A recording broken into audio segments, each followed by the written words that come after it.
Bueno, y llegó Pacho. Gracias, Pacho, por venir. Un placer. Me encanta, sabés que somos amigos. Gracias a Dios. Es uno, no te podía fallar, a pesar de que no me fue fácil, pero no te podía fallar. Estabas herido.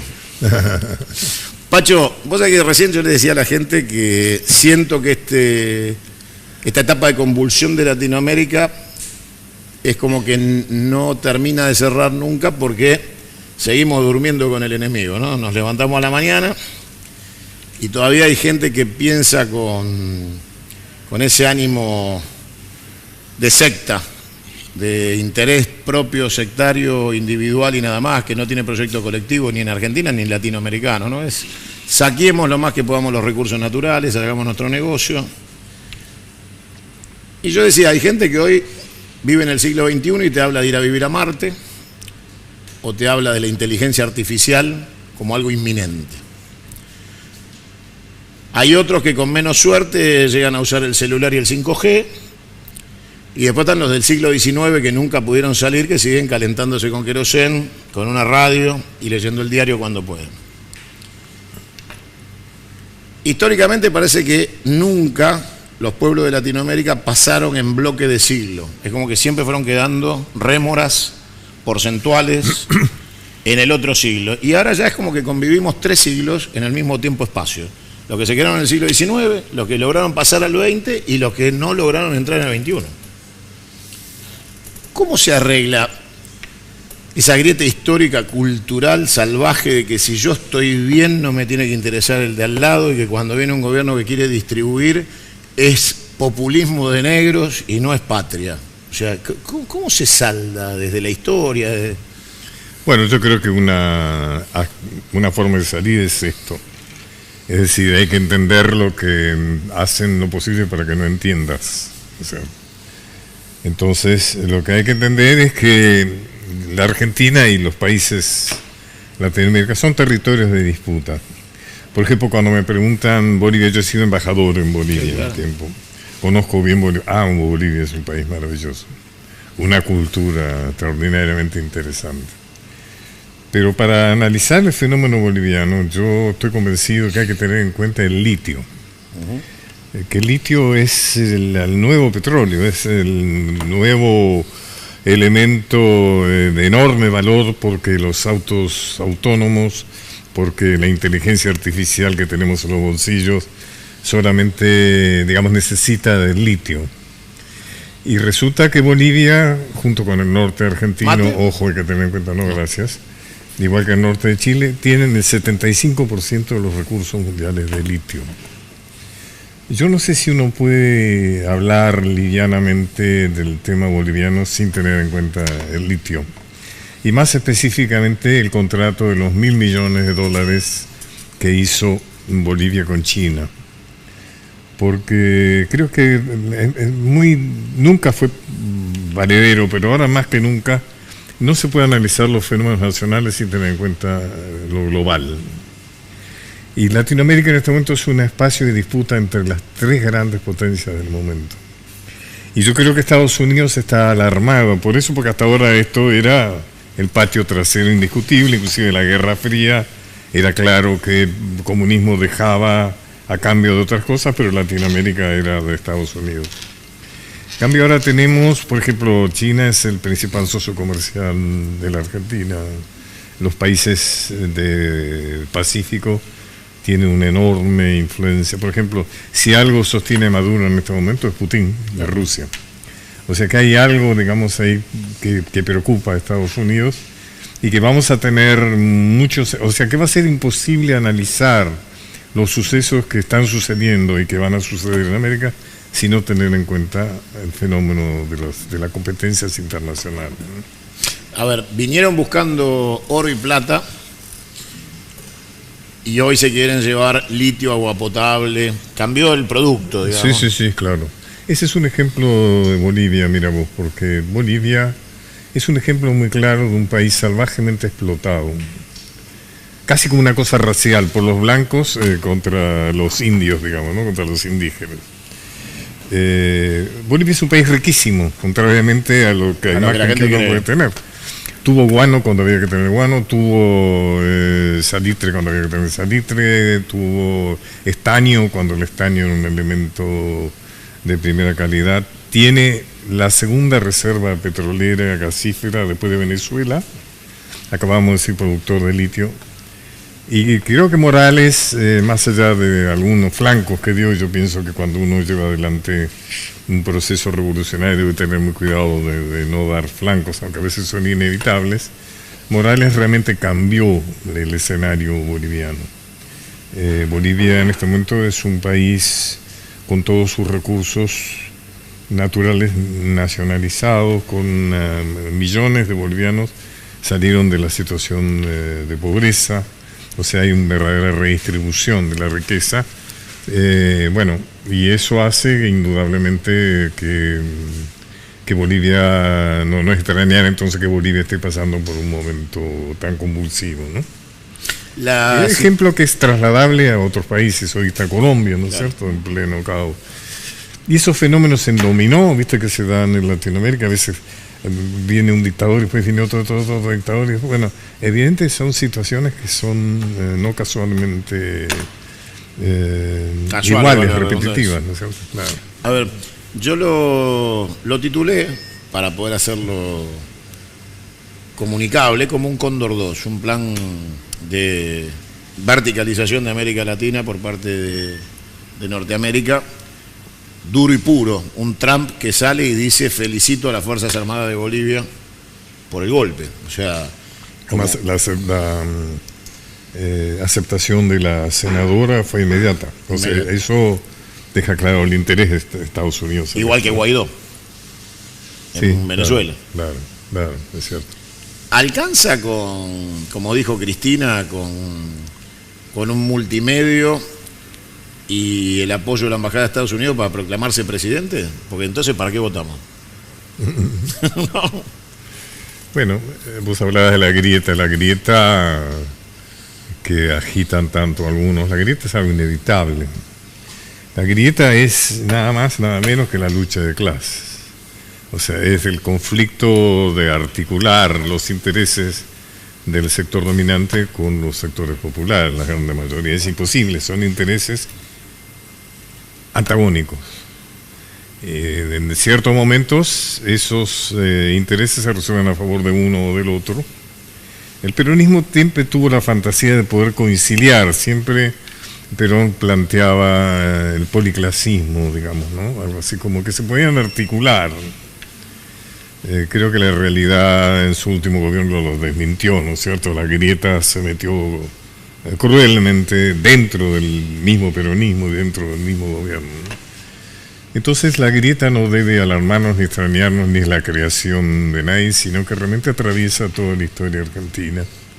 Y el tema es que históricamente, diríamos, generalmente los sectores dominantes han sido más poderosos, naturalmente, digamos. Entonces han podido en general librar batallas en muchas mejores condiciones que los sectores mayoritarios, ¿no? Yo he seguido muchísimo, no solo tus libros, sino muchos de los programas.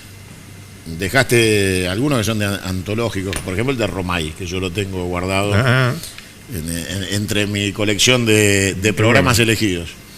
Y muchas veces te vi hablar de próceres. Vi una foto hace poquito tuya en el Monumento a Rosas. Sí. Y claro, eso fue un momento cuando la presidenta Cristina Fernández de Kirchner reivindicó esa epopeya extraordinaria que fue la Guerra del Paraná, que la conocemos más por su nombre de su primer combate, que fue la Vuelta Obligado. Y ese monumento se inauguró ese día, un 20 de noviembre del 2011, si no me equivoco. Una guerra que siguió para los que se quedan con la Vuelta Obligado, la guerra siguió en la banda oriental, o sea, la batalla naval se dio en la costa de Uruguay. Claro, la guerra además siguió a lo largo de todo el Paraná. De todo el Paraná para arriba. Por eso los tontos que han querido echarle sombra a esta epopeya extraordinaria dicen que fue una derrota, porque porque en la Vuelta Obligado, con las 3 cadenitas, el único objetivo que tenía Rosas y Mansilla era demorar el avance de una escuadra invencible con los más modernos. Sabían que iba a pasar, o sea, ahí no se libró el combate, ahí lo que se hizo es que se dañaron seriamente varias embarcaciones, perdieron muchas vidas los invasores. Pero la guerra fue a lo largo, arriba y abajo del Paraná. Fíjate vos que para entender el combate obligado, la guerra del Paraná, hay que entender que uno de los motivos principales fue la dificultad que tenía Inglaterra de acceder al algodón, que era el elemento fundamental para el desarrollo de su industria, que era fundamentalmente, que se había mecanizado y que era una industria fundamentalmente textil. O sea, las guerras europeas, el conflicto con Estados Unidos, el problema con Texas, entonces fueron a buscar el algodón de Paraguay, el algodón paraguayo, que es el tema del litio y es el tema del petróleo. O sea, las cosas tienen un modelo que se repite. Claro. ¿Por qué crees vos que culturalmente, en aquellas épocas, uno podía hablar sin miedo a ser castigado de amigos y enemigos, y hoy se banaliza el concepto de enemigo en la Argentina, ¿no? O sea, nadie quiere asumir que existen intereses adversos que te ponen en una posición de enemistad manifiesta con alguien que intenta saquearte, como en Bolivia con el litio, o en la Argentina con Vaca Muerta, ¿Por qué crees que en esta rara sociedad urbana en la que vivimos, los que la pasan mal incluidos, se niegan a aceptar la presencia de un enemigo que tiene responsabilidad en este duro presente? Que nadie quiere aceptar que hay países que se comportan como enemigos. O sea, que prefiero enemigo no. O sea, vos has estado en la diplomacia, fuiste embajador en España, en Bolivia, y lo cortés no quita lo valiente. Uno puede tener diplomacia aún en guerra, pero está claro que el enemigo es enemigo, y más allá del respeto al adversario o al enemigo, si vienen por lo nuestro, la posición es defenderlo. Rosas. Sí. ¿Por qué crees que nuestra dirigencia política se niega sistemáticamente a hablar de amigo-enemigo, intereses claramente adversos? Bueno, yo diría algo, si hablamos de la vuelta obligado como un elemento ejemplificador, digamos, están los socios interiores. O sea, no fue casual que tardara tanto tiempo en reivindicarse algo que San Martín definió con esa lucidez que tenía San Martín como la Segunda Guerra de la Independencia, en su carta a Guido, que era su interlocutor epistolar. Porque de alguna manera que él decía: yo independicé a la Argentina de España y ahora Rosas ha evitado la dependencia de Inglaterra. Cosa que después en Caseros caímos en la dependencia de Inglaterra. El tema son los socios interiores, es decir, arriba de los barcos franceses e ingleses iban argentinos. Estaban los unitarios, los calles y avenidas de todas las ciudades, estaban muchos de ellos, o varios de ellos por lo menos, arriba de los barcos invasores. Entonces el tema muy dramático en general de estas situaciones de expoliación y de saqueo tiene que ver con que hay estos socios interiores, que son ministros de Economía, que son ministros, que son presidentes muchas veces, que funcionan como el ariete interior, digamos, de esos intereses. Y para eso hace falta toda una operación, digamos, vos decías, de banalización, de naturalización. Es decir, digamos, estamos terminando un gobierno que ha sido absolutamente lamentable en todo lo que hace a la depredación. Pero lo interesante es que de alguna manera está naturalizado. O sea, es como... Son hábiles empresarios, digamos, ¿no?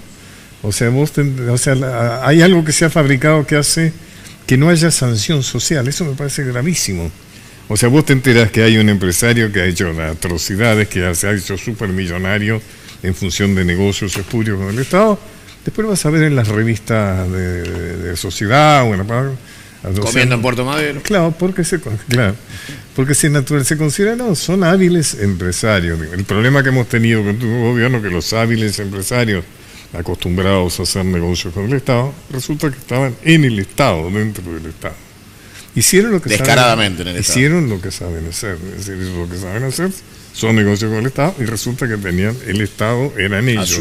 La virome en la mano. Así no fue. así no fue. Te escuché decir que Macri y Duhovne no se pueden ir a la casa así tranquilamente, como que... Yo digo que deben tener alguna responsabilidad.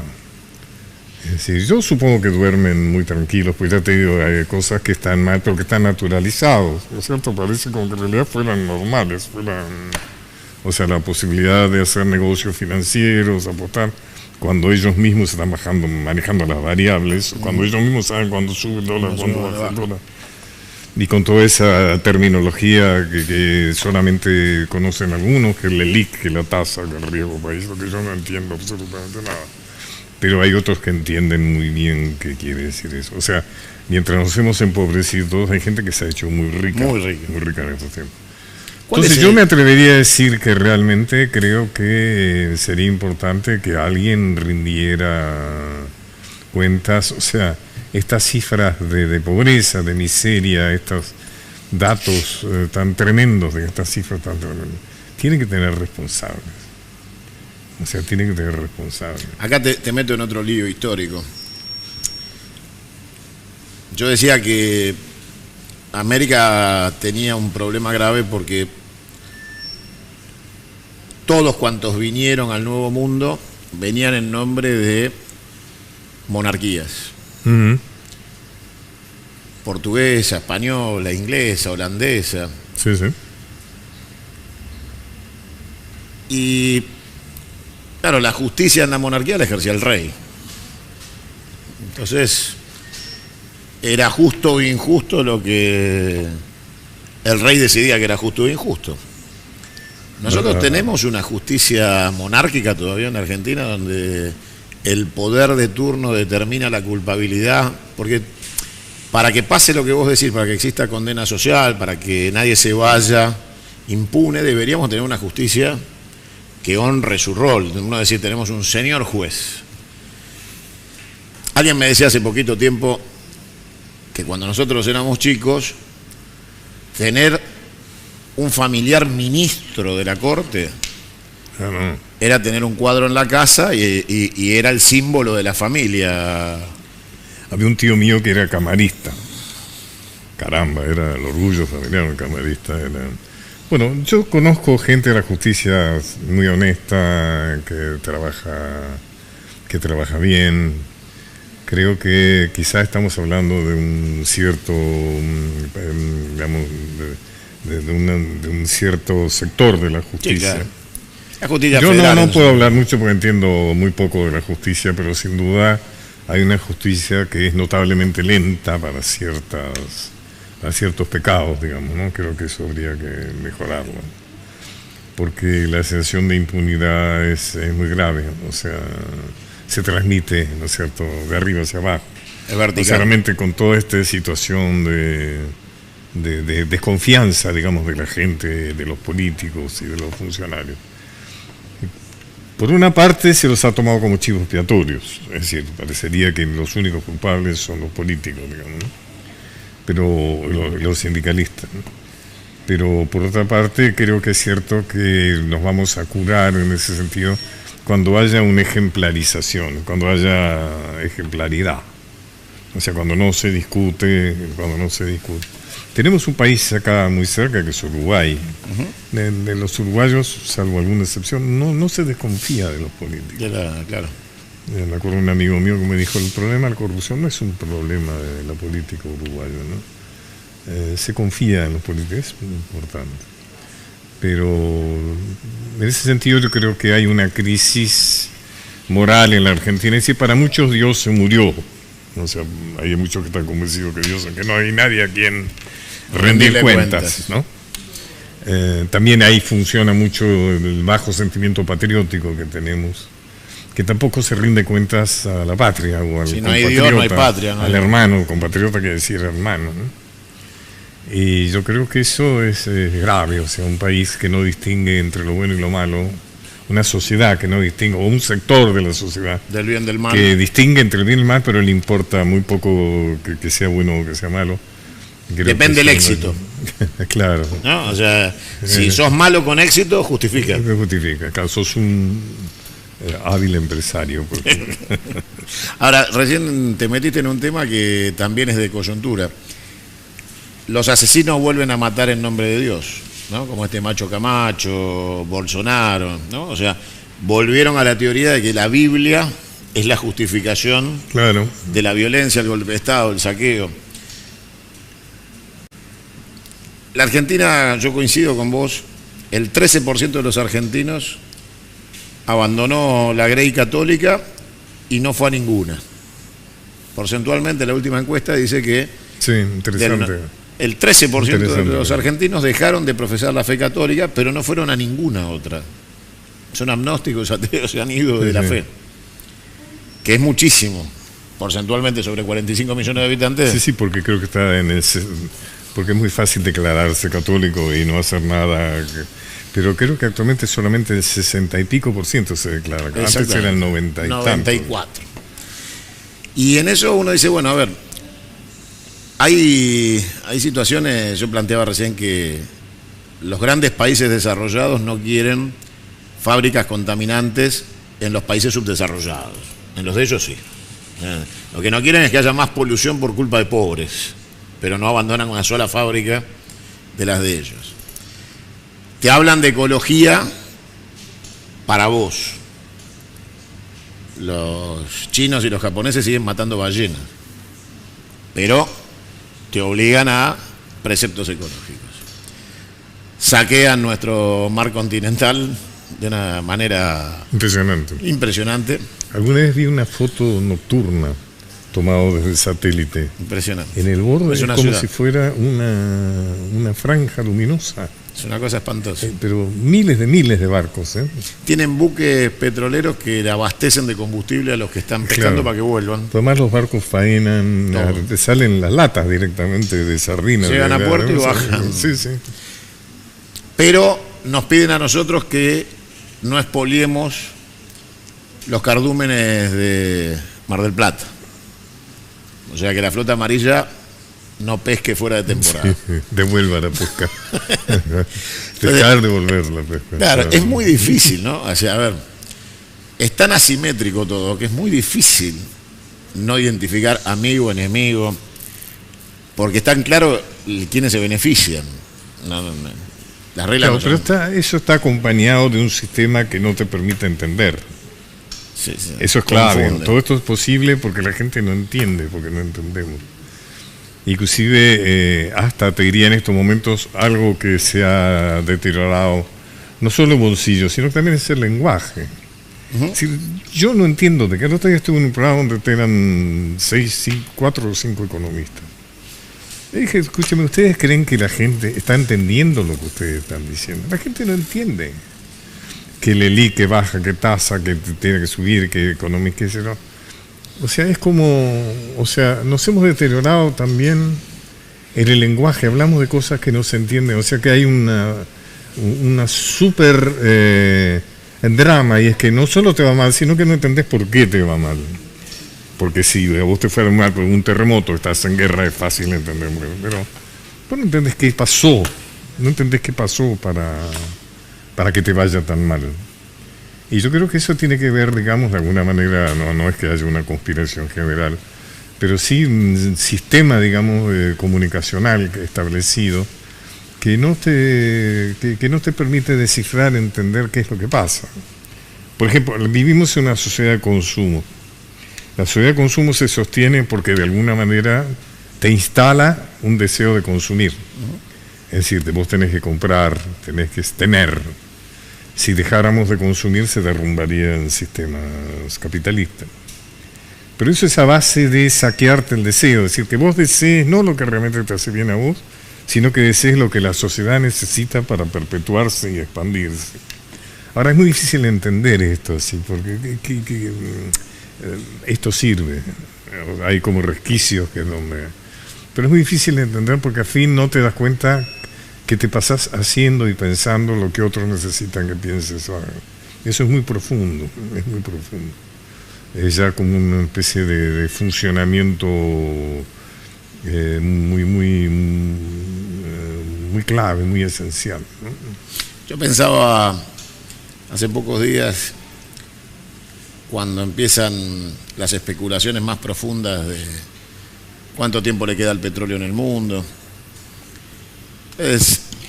Claro, hay desarrollos tecnológicos fuertes para lo que es el tránsito terrestre y hasta para el tránsito marítimo. Pero hoy es fácticamente imposible que un avión vuele con baterías, porque el peso de las baterías no le permitiría levantar vuelo. Con lo cual, si el mundo perdiera con el fin del petróleo los puentes aéreos, si ya no hubiera combustible para aviones JP1, que es un derivado del petróleo, únicamente del petróleo, tampoco tendremos más asfalto, tampoco tendremos más fuel oil para las centrales. Entonces uno dice, bueno, a ver, el mundo del capitalismo moderno, tal cual como lo conocemos, necesita del puente aéreo. Es vital la comunicación aérea del planeta para que funcione como hoy funciona el mundo. Si no, volveríamos muchos siglos para atrás, en la conectividad, en las formas. Estaríamos conectados online por celular, pero tardaríamos 40 días para llegar a Europa. Entonces, uno dice, bueno, a ver, esos deberían ser los desafíos globales, colectivos, encontrar las tecnologías para que el mundo siga andando. Pero estamos frente al crecimiento sistemático de la población y el hambre. Solo crece la segregación. Son cada vez menos los que acceden a los beneficios del desarrollo tecnológico global. Por lo general, las mayorías terminan imponiéndose a las minorías, aunque sea por número. O sea, se impone.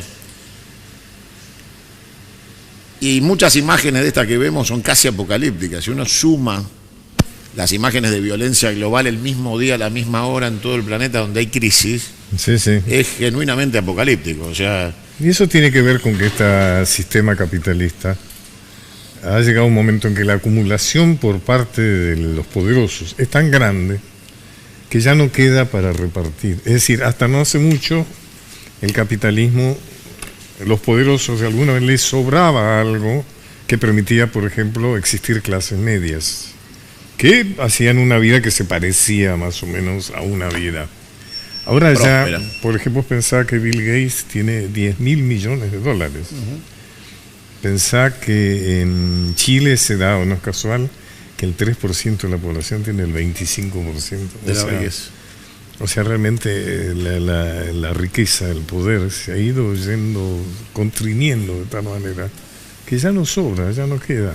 O sea, lo que hay es un fenómeno global. Porque también de alguna manera pasa en Francia, en España y demás, o sea, donde realmente las clases medias, claro, las clases medias ya no les alcanza para vivir. Fíjate vos si pasa eso ahí en Europa, cómo es la situación en Colombia, en Bolivia o en Argentina. ¿Cómo pensás que se puede dar esta discusión por la distribución en el gobierno de Alberto que empieza el 10 de diciembre? Porque agarra al peor país soñado, le toca, de todas las realidades argentinas, creo que esta sin dudas es la suma del 89 más el 2001, casi la crisis perfecta. No hay piso. Pero le toca recomponer la distribución, por lo menos de oportunidades, porque no hay para repartir, salvo oportunidades. Pero enfrenta a un enemigo que ya se le plantó con un comunicado del campo hace 48 horas que le dice: ya estamos listos a los costados de las rutas. No sé si lo pudiste ver. No, pero... A ver, director, me gustaría que lo vea Pacho. Ahora te lo paso. Y lo firman. Dicen, somos nosotros. Dicen, ¿no? Con firma, con agrupación, con dirección de mail. Eso tiene que ver con lo que trascendió de las retenciones, ¿no? Claro. Que justamente, como decía un invitado ayer acá en el programa, los que saquearon toda la Argentina, cerraron las fábricas, cerraron los comercios, se robaron el circulante, vaciaron el Banco Central, dicen, claro, ahora solo queda la tierra, pero la tierra es nuestra, ya no la tocan, ¿no? O sea, ¿cómo pensás que puede hacer alguien que ofrece? Para bailar el tango hacen falta dos. Si vos invitás a bailar el tango y no bailás tango. Y Alberto le va a ofrecer diálogo a ese enemigo. Pero el enemigo ya le contestó que no cuente con él, ya anticipadamente. No lo dejaron asumir y ya le dicen, no hay diálogo, no retenciones, no nos tocan a nosotros no vamos a colaborar. En esta crisis continental, ¿vos pensás que en Argentina puede replicarse niveles de violencia de este tipo como en Bolivia, donde la derecha liberal, digamos, tuvo estructura violenta, salieron a la calle, o sea, tomaron la calle violentamente, dieron un golpe de Estado, sumaron sectores de las Fuerzas Armadas? Los golpes acá siempre fueron tradicionales, un general... Yo te diría, a mí lo que me extraña, merece realmente un análisis, es por qué el pueblo argentino no salió a la calle. ¿Por qué no salió a la calle como el pueblo boliviano, como el pueblo chileno, como los... La esperanza de Cristina. Amarillo, es interesante, ¿no? ¿Hasta qué punto esa organización de los movimientos sociales y demás? Porque desde un punto de vista, uno diría, bueno, ante el salvaje aumento de las tarifas, la pregunta es por qué el pueblo no salió a la calle a romper todo. Y ¿por qué aguantó? Es de alguna manera algo elogiable, o sea, que creo que es un pueblo al cual este gobierno que está yendo debería estarle tremendamente agradecido, porque se la bancó. Seguramente funciona lo que vos decís, es decir, de alguna manera sabía que había liderazgo, que había una esperanza adelante y que realmente de alguna manera prefería jugar dentro de un sistema democrático. El peronismo, por lo menos del 55 con Perón, dejó una frase que era: entre la sangre y el tiempo elijo el tiempo. Qué lindo. Después se arrepintió en España, pero cuando se fue dijo... a ver, ¿está el video, diré? Ahí está, a ver, Pacho, sí, el sonido para que escuche Pacho, ¿eh? Vamos con el video, fíjate lo que dice el campo 30 días antes, 20 y pico de días antes que asuma Alberto. A ver si Siempre por está. el bien del país. Pero que nadie se equivoque. Aceptar la decisión de la mayoría no significa permitir que nos pasen por encima. Estamos organizados y trabajando a lo largo y ancho del país. Y al costado de las rutas, en cada ciudad, en cada pueblo, estamos conectados y alerta. Para responder a cualquier medida autoritaria y abusiva. Delirios como una justicia militante. La reforma agraria o la persecución a la prensa. Nos encontrará juntos y más fuerte que nunca. Defenderemos la libertad. A los abusos, a los aprietes. Y el saqueo, les decimos... nunca más. Nunca más. Bueno, la agresión del nunca más, Sí. ¿no? O sea, la violencia de tomar el nunca más para defender dinero, supuestamente. Bueno, yo creo que están defendiendo sus intereses. No está mal. Es inevitable, digamos, no hagamos un juicio. Es inevitable. No se van a dejar de sacar. Lo importante es tener la energía suficiente por parte del gobierno para hacer lo que de alguna... que también hizo Perón. O sea, Perón de alguna manera a través de IAPI, Sí, claro. tomó parte de las ganancias del campo y fomentó la industrialización. Ahora, Pero... vos decías que los pobres se bancaron a Macri, los ricos no se quieren bancar a Alberto. No. Sí, es interesante eso. Yo tengo confianza que Alberto lo va a hacer bien. Yo lo conozco, hemos sido diputados juntos en Buenos Aires. Conozco también bastante a varios de los que suenan como sus miembros del gabinete. Les va a tocar una dificilísima. Porque además, inevitablemente va a haber una esperanza que por ahí realmente no se va a poder cumplir. A lo mejor por las, como decís vos, por las terribles circunstancias en que asume. O sea, sí, bueno, no va a haber mucho para repartir, no va a haber demasiado para invertir, y de alguna manera la gente está necesitando y precisando, y posiblemente la esperanza tenga una dimensión mayor que la que realmente puede cumplirse. Creo que ahí va a necesitar un manejo político muy hábil. Yo creo que hasta ahora, evidentemente, Alberto ha demostrado llevar adelante muy bien la campaña, que partió de una situación muy difícil, muy compleja, ¿no? Pero yo creo que podemos confiar en que podrá manejar la dificilísima situación que va a tener, ¿no? Que va a tener. Los nietos de la conquista del desierto son los dueños de los campos, ¿no? O sea, sí, son Ha herederos. variado también ahora, ¿no? Alguna Hay redistribución. muchas financistas que se han metido en el Grobo campo. Patel. ¿Eh? Los Grobo Patel. Bueno, sí. Yo no sería tan crítico, son gente, por ejemplo, los Grobo Copatel, creo que han realmente llevado adelante. Es bueno para la Argentina que el campo funcione bien. Me parece que más allá de todo lo que puedo decir, es bueno, evidentemente es la capacidad mayor que tiene la Argentina, no hay más que andar en auto o en tren por ver campos y campos y campos. O sea que la mayor capacidad argentina es la de producir campo. Pero lo importante, bueno, que sepa qué es lo que sucede con esa riqueza. O sea, si realmente queda en pocas manos o puede servir para financiar proyectos industrialistas o desarrollar otras áreas, el área del litio, el área minera, vaca muerta, la pesca. Fíjate vos las cosas que hemos hablado, ¿no? A lo mejor el campo puede ayudar a financiar y que no quedes como el único beneficiario y el único sector que funciona económicamente en Argentina. Yo en la campaña que acabo de terminar en La Paso al gobernador, recorría toda la provincia de Buenos Aires, que es extensa como toda España. Sí, sí. Y mucho más fértil además. Mucho más fértil. Y yo le España decía, es árida, es una meseta árida. Porque la gente por ahí no se da cuenta, pero en España las autopistas son de 4 manos porque no tienen más lugar para ensanchar. Son de 4 manos. O sea, son autopistas bárbaras, todo muy lindo, pero sí, no hay tierra. Mucho tren, mucho avión, porque no hay para dónde ampliar. Y en la provincia de Buenos Aires yo le decía a la gente que el bonaerense que salía de la casa, si quería ir de Pigüé a La Barría, agarraba la ruta, peaje. O sea que la ruta no es pública, está concesionada. Mientras iba por la ruta, ve el campo, como vos decís, la soja, el trigo, el maíz, el girasol.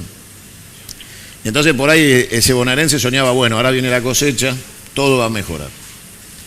Porque en algún momento en la Argentina fue así, la cosecha era buena o mala para todos. Sigue siendo de alguna manera, o sea, de alguna manera.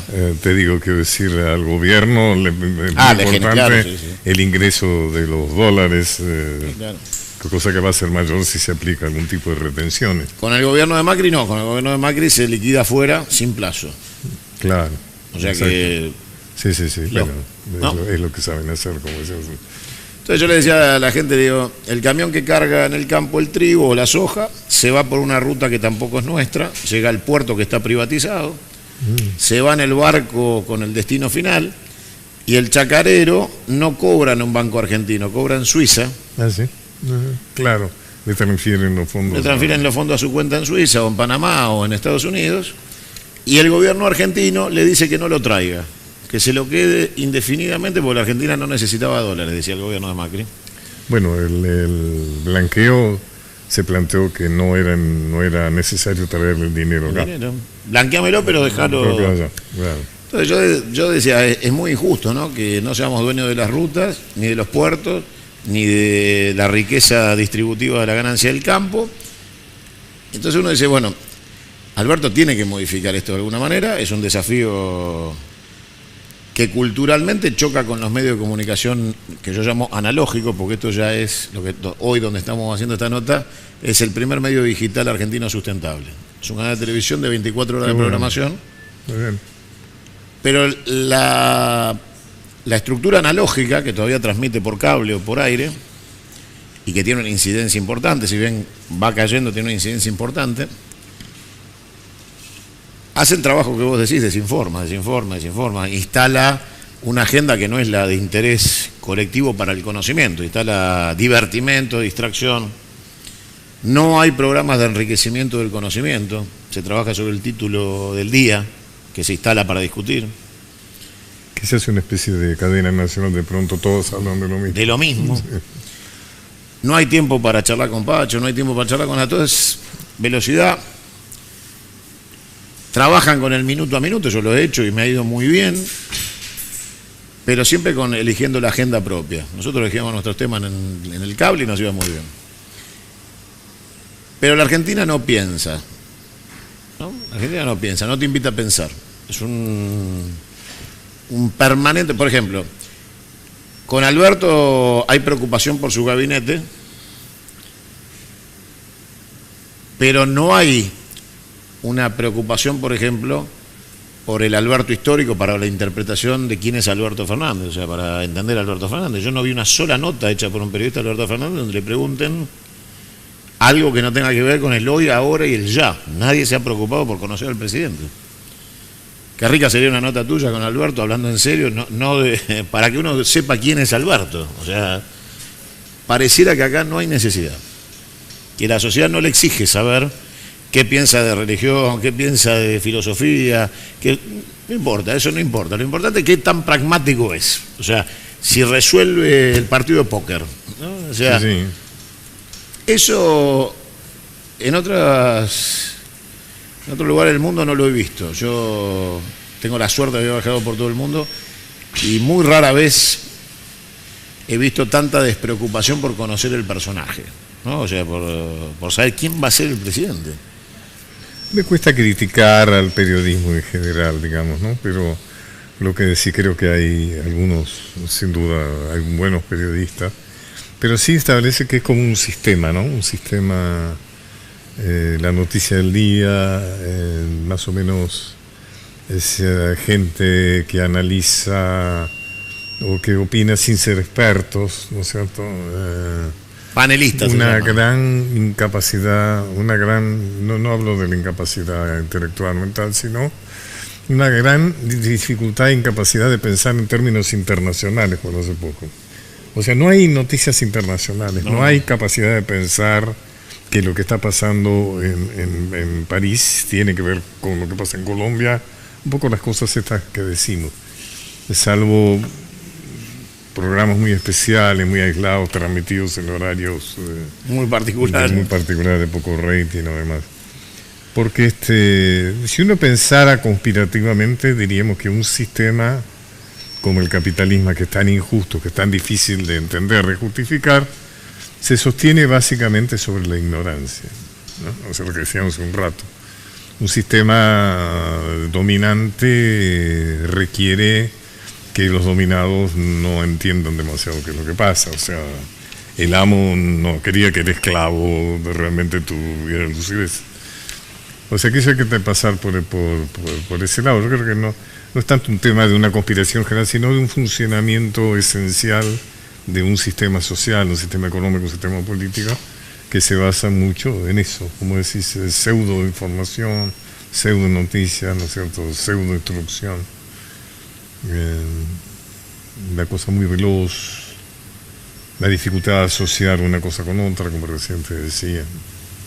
En ese sentido hemos perdido, creo que estamos más idiotas, ¿no? Creo que todo este gobierno de alguna manera nos ha idiotizado bastante, ¿no? Vos sabés que yo a veces extraño la Argentina, Ajá. ¿no? O sea, qué sé yo, uno hace memoria de las dificultades que tuvo Alfonsín en la década del 80 para atravesar, que no fueron pocas, fueron todas. Pero si uno hace memoria y dice, bueno, por ahí allá en la década del 80 todavía lo encuentro a Oscar Allende, anunciando los oligopolios que finalmente llegaron, ¿no? O sea, que parecía que predicaba en el desierto Allende, porque decía, el problema son los monopolios, los oligopolios, y uno en la década del 80 parecía lejano, eterno. Y bueno, finalmente llegaron en la década del 90 y se quedaron, acá los tenemos. Cuando estaba la Guerra Fría había ese contraste ideológico, ahí eso indudablemente provocaba un enriquecimiento intelectual, ¿no? Digamos, creo debate, que cuando terminó la Guerra Fría el mundo se volvió más tonto, ¿no? Más, justamente porque el vencedor, digamos, se ocupó, bueno, ya no tuvo necesidad de disfrazar su salvajismo, digamos, como pasaba con las socialdemocracias europeas, que mantenían un sistema, digamos, de protección social importante porque estaban lindando con países comunistas y entonces tenían que disimular, actualmente ya la cosa se volvió justamente por eso salvaje, no hay otra alternativa con la cual contrastar, ¿no? Y creo que ahí el mundo se volvió más tonto, digamos, ¿no? Porque ya yo extraño, ¿no? Vos también esas tenidas, ¿no? De discusiones políticas, discusiones ideológicas, que eran muy interesantes. Además se jugaba la vida en esas cosas, o sea, no eran teóricas. Habían sistemas de funcionamiento mundial que eran contrastantes y que se defendían con lo que se tenía, ¿no es cierto? Eso se ha perdido, ¿no? Yo creo y estoy convencido que vos sos una de las figuras de la cultura de la Argentina irreemplazables, pero me cuesta asumir que vamos aceptando la partida de grandes figuras argentinas sin reemplazo, sin que nadie se dé cuenta de que vamos perdiendo el capital intelectual de los argentinos para reemplazarlo por WhatsApp, ¿no? Alguien me dijo una vez, la Revolución Francesa entra en WhatsApp. Libertad, igualdad y fraternidad, me dijo, listo, ya está. Entonces digo, bueno, está bien, pero es un poquito más larga la historia. Y fuimos perdiendo mucho en el camino en cultura, y ahora te meto en ese tema, digo, a ver, hay un lo pérfido que dijo, saquen a la fascista de Evita de la 9 de julio. Yo, la verdad, lo conozco a la bestia que dijo eso hace muchos años. Yo me sorprendí que un tipo joven pueda ser tan burro, ¿no? O sea, le apagaron la luz como si con eso, ¿no? Vos pasás por la 9 de julio, el monumento no está iluminado, está apagado, como si con eso borraran la historia. Claro. Y cuando uno llega a ese nivel de brutalidad, dice, tanto para atrás fuimos, o sea, a ver, ¿creen de verdad que apagándole la luz apagan la historia, que ya está, que un tipo que dirigió el Teatro Colón, o sea, a ver, del Colón a saquen a la fascista de Evita hay una distancia. Bueno, este gobierno ha tenido una relación muy mala con la cultura, ¿no? Y sobre todo la derecha siempre ha tenido una relación muy mala, porque ha tenido prácticamente desprecio a la cultura, ¿no? Desprecio. Es como que en función de lo que hablábamos de quiénes son los que han ocupado este gobierno, no han necesitado de la cultura para nada en relación a lo que ellos suponen que es a su construcción. El éxito, claro, la construcción. Inclusive en general viven la cultura como un sector hostil, que les es hostil, lo que posiblemente sea bastante cierto porque de alguna manera responden a la propia hostilidad. Fíjate vos que nunca se preocuparon por dar una imagen de... No solo son ignorantes, sino que hay ignorantes, o había ignorantes, era muy frecuente en la política, que de todas maneras sabían que había un librito de citas, y entonces en medio de un discurso que les estaba escribiendo alguien, por ahí sacaban alguna cita de Borges, alguna cita de que sea corta, si me acuerdo. Claro, de otro lado. Pero ahora fíjate vos que ni siquiera apelan a la ficción de ser cultos, de haber leído a Borges Nada. O de haber leído a Ortega, sea o quien sea. Sí, creo que la cultura va a haber que hacer un trabajo muy fuerte en ese sentido para recuperar una cultura democrática, ¿no es cierto? Lo que es esencial en una democracia es un funcionamiento educativo y cultural, son pilares, digamos, de la democracia, ¿no? ¿Me dejás que ayude a los más jóvenes que no conocen tu paso por la década del 80? Un día a alguien se le ocurrió poner los telones del Teatro Colón en las estaciones de tren. Creo que fuiste vos. Hicimos muchas cosas. Y que sacó la cultura a la calle, los recitales en la ciudad de Buenos Aires, claro, al aire libre. Claro, porque fui el primer secretario de Cultura de la democracia. De la democracia. Entonces había, por eso también lo que asociaste, le había que demostrar que era una cultura democrática después del horror, digamos, de la dictadura cívico-militar.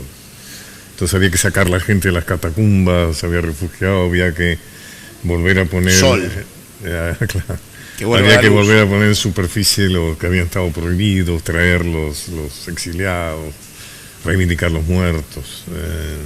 Sí, fue una tarea muy apasionante. ¿Cómo te imaginás que debería o qué le dirías vos si te preguntara Alberto por el tema cultural? Olvídate de todo el resto, la cultura. Te llama y te dice, Pacho, ¿qué harías con la cultura hoy? ¿Cómo reencaminaríamos después de estos 4 años de oscuridad y sí, y de camino para atrás, ¿no? Yo creo que hay que retomar la base de la cultura, O sea, no puede ser que se estén publicando la mitad de los libros que se publicaban, o sea, hace 3 años, que la gente no está pudiendo ir. Bueno, hay una censura cultural que es la miseria. La miseria no te deja leer, no te deja ir a espectáculos, no te deja estudiar. Pero creo que hay algo que vos sugeriste recién hace un rato, que no estamos hablando de aquello de lo cual el mundo está hablando.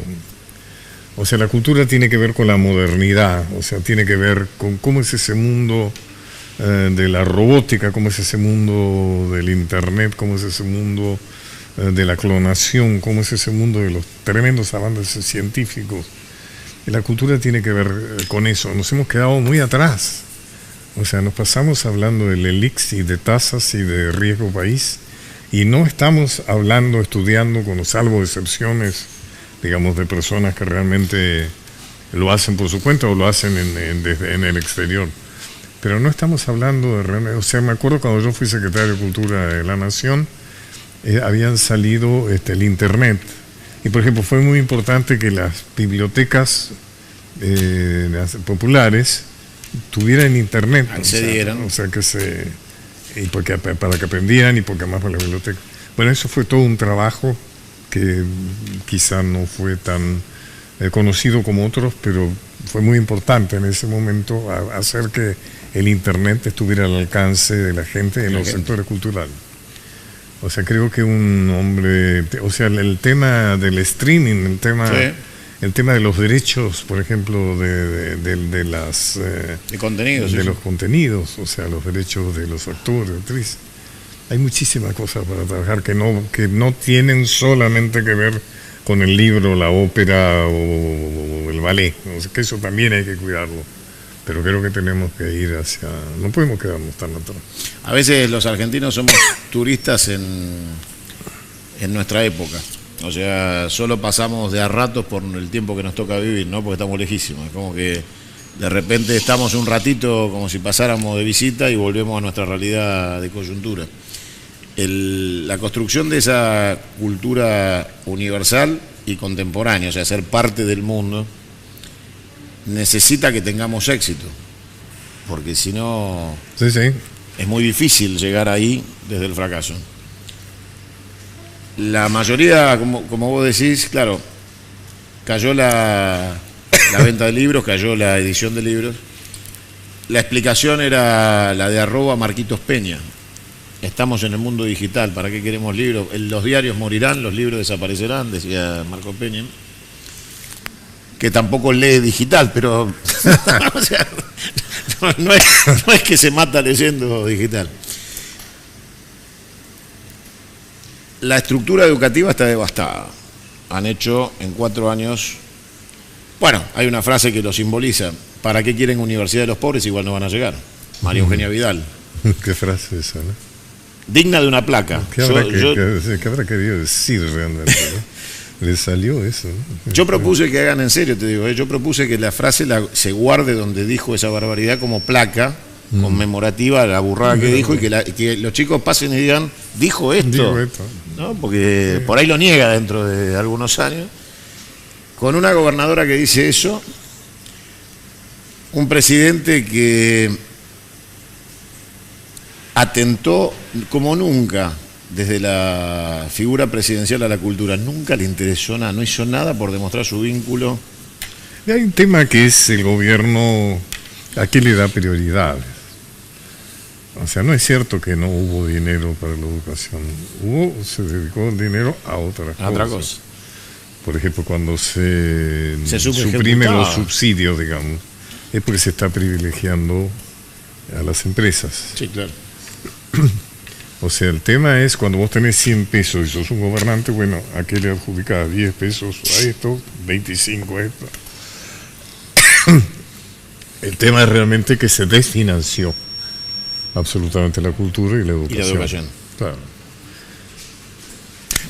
¿Cómo vinculás? Porque, mira, te voy a hacer una pregunta que parece una estupidez. Pero, ¿cómo haces para vincular? La educación está destruida estructuralmente más allá de los contenidos. Los colegios están destruidos. Bueno, tuvimos 2 muertos en Moreno por tratar de darle un vaso de leche a los chicos para que pudieran estudiar. ¿Cómo vincularías vos educación y cultura? Porque la cultura, desde la gestión cultural masiva, por ahí es más rápida de recuperar que el sistema educativo, que está devastado desde las raíces, desde los colegios, el edificio, la tiza, el pizarrón, las computadoras que se dejaron de repartir, que repartían... ¿Te acordás? Sí. O sea, la cultura por ¿Qué ahí... pasó con eso? El gobierno consideró innecesario... No, pero no se publicaron porque tenían programas. ¿Se ¿no? suspendió todo? Se suspendieron los programas. Todo. O sea que están ahí arrumbadas las computadoras. Los chicos las tienen en la casa de maceta. Porque no las pueden usar. No las pueden usar. Los colegios perdieron conectividad. No tienen internet. Claro. O sea, la cultura por ahí arranca más rápido como genérico cultural colectivo. Pero la educación está tan atrás. Pero más la cultura, ya te digo, de alguna manera hay una base, digamos, de interés cultural en la Argentina muy importante. Demanda tiene. O sea, culturas, inclusive la cultura en momentos muy críticos tiene una capacidad de generación. Por ejemplo, a mí me interesa mucho el teatro. Sí, claro. Te diría Has que el escrito movimiento obras de teatro ¿eh? maravilloso. Has escrito obras de teatro maravillosas. Actualmente hay una que se llama La Decisión, que es un encuentro imaginario entre Leandro Alem y Lisandro de la Torre, ¿no? Los dos suicidados. Jardín Florido. Los dos suicidados éticos, digamos, sí, sí. ¿no? De la historia argentina. Sabés que acabas de tocar a la figura más emblemática de mi vida. ¿Quién, perdón? Leandro, para mí, la figura más emblemática de la política, más allá del amor que tengo por Perón, se llama Leandro Alem. Para mí es el... Bueno, realmente el voto popular se lo debe fundamentalmente a Leandro Alem.